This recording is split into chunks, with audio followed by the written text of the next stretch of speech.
Hello, learners. Welcome back to the exploration. Alright, to the journey of exploration. Now let's begin. Pig iron experiment. We were discussing about pig iron experiment that Howard Taylor argued if the workers were asked to move 12.5 tons of pig iron per day and could be induced to move four times of the same per day, they would get exhausted and fail to reach the goal. According to him, if the workers managers could conduct an experiment and arrive at a standard time for the rest, work, etc., their physical abilities could be used to the optimum. The workers could also be segregated based on their ability and levels of performance to the job.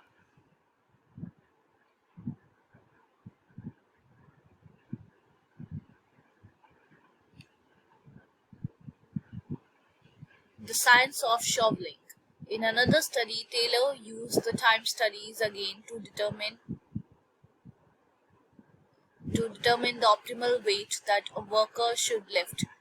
In a shovel was 21 pounds. He found out that the density of materials are different and hence the size of the shovel should also be appropriate based on the experiments. He found out that the workers could be optimally used on the shop floor using scientific methods. He gave improvised implements and could record a 3 or 4 fold increase in productivity, and workers were rewarded with increased pay and incentives. Taking clue from Taylor.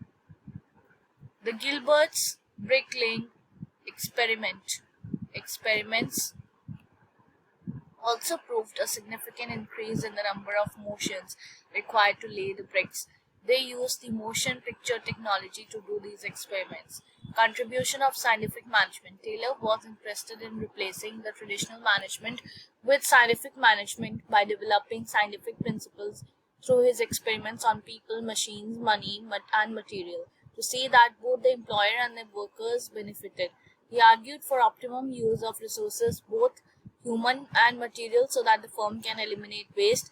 With his motion and time studies, he has eliminated unnecessary movements, discovered the best method of doing a particular job, and developed standards through the analytical approach practices that he followed. He demonstrated how an average passive worker could perform better if he's given a proper instructions and implements to work. The result of all these experiments was latest specialization of activities, proper design of the job, appropriate methods, and arriving at an optimal level in terms of time and motion standards. The contribution in terms of compensation reflected his foresight in improving productivity and reflects the thinking of the current times. His experiments aim at the scientific measurement of job based on which the wage rates were to be determined. He argued that increased productivity should be compensated and not arbitrarily based on the union demands or management whims and fancies. He suggested the management to focus on creating a surplus and distributing it rather than dividing it whatever is the produce. He called for a mental revolution both on the part of the workers and management. Mutual trust and cooperation could be built, according to him, to fully enjoy the benefits of scientific management. Such an approach, he argued, would replace exploitation and advocated one best way to do everything. Scientific management had a lot to contribute to the workers and their beliefs. Through his experiments, he advised the workers to work using scientific principles and methods, stop worrying about how the surplus would be distributed, and cooperate with the management to develop scientific ways, methods, discarding the rule of thumb approach. He also called upon them to follow instructions of the management, to chalk out the future course of action and get trained in the newer methods of work with conviction. Its contribution has benefited the industry at large with a rational approach, improved working methods, evolution of incentive system, and enormous increase in the productivity of workers. The experiments laid the foundation for management techniques like the work study and other techniques.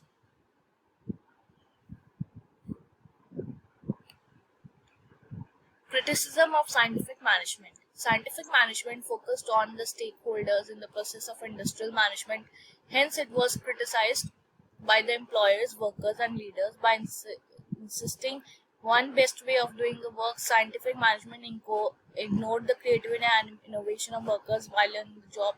In the name of increasing the productivity and improvement in the standard of work, the workers were reduced to a cog in the machine. Analysis of the task in the job led to the work getting fragmented with narrow specialization. The result was on the mechanical way of conducting a particular task. The management emphasized on the design and planning of the job, ignored the worker and his experience, thus making it repetitive and boring. The overemphasized practice and the rule of thumb methods made the workers feel insecure in the name of scientific standards given by the management. Now comes the activity. Do you think scientific management is relevant today at the time of its inception? Take the example of an organization and see if the principles are applied here. We need to attempt this activity, and then we come on to the administrative theory part. The French industrialist Henri Fayol was a major contributor to the administrative theory. The other contributors are Mary Parker Follett, Lendl Ulrich Terry, Peter Drucker, Harold Kunz, etc. Known as the functional or process approach, the administrative theory describes the efforts to define the universal functions that managers perform and the principles that constitute good management practice. They emphasized management functions and attempted to generate broad administrative principles that serve as a framework guidelines for the rationalization of organizational activities, including organizational structures and relationships. They viewed the job as an antecedent to the worker. Fayol argues that the organizations function from the management point of view. He proposed that all the managers perform five management functions of planning, organizing, commanding, coordinating, and controlling. He also described um, the practice of management as distinct from accounting, finance, production, distribution, and other business functions. His contribution also lies in his observation of that the management was an activity common to all human beings, undertakings in business, government, and charity organization, and even at home. He also proposed 14 principles of administration, which he believed would be applied most often in organizational functioning. They are division of work. Fayol advocated division of work, which means that a worker is given only some elements of work to take advantage of specialization. Since the worker repeats the same task, the manager corrects him on the task. They acquire an ability and accuracy, thus increasing their output and efficiency. Division of work thus can be applied to all types of work, technical, managerial, and at all levels of management. Authority and responsibility. Authority provides the right to command to get the work done. It is derived from the position, and personal authority is derived from personal factors like intelligence, experience, ethics, etc. of the individual. Responsibility is the accountability of the authority and arises out of the assignment of activity. Discipline. According to Fayol, discipline is obedience, energy, mark of respect as shown by the behavior of the employees in accordance with the employment contracts and rules. Discipline presupposes self-imposed discipline, which springs from within the individual as an act of spontaneous response to an experienced leader. Command discipline, on the one hand, is derived from a recognized authority to secure compliance and is bound by rules, regulations, culture, etc. Unity of command, it means that an employee should receive orders from one superior only. If the employee receives multiple commands, he gets confused and cannot carry out any of the orders. In such situations, authority gets undermined. Discipline is in danger, orders get disobeyed, and stability of the organization gets threatened. Unity of direction. This principle is concerned with the functioning of the organization in respect of the It's grouping of activities with the same objective in an organization are grouped together, and they must have had one head and one plan, which ensures better coordination among the activities.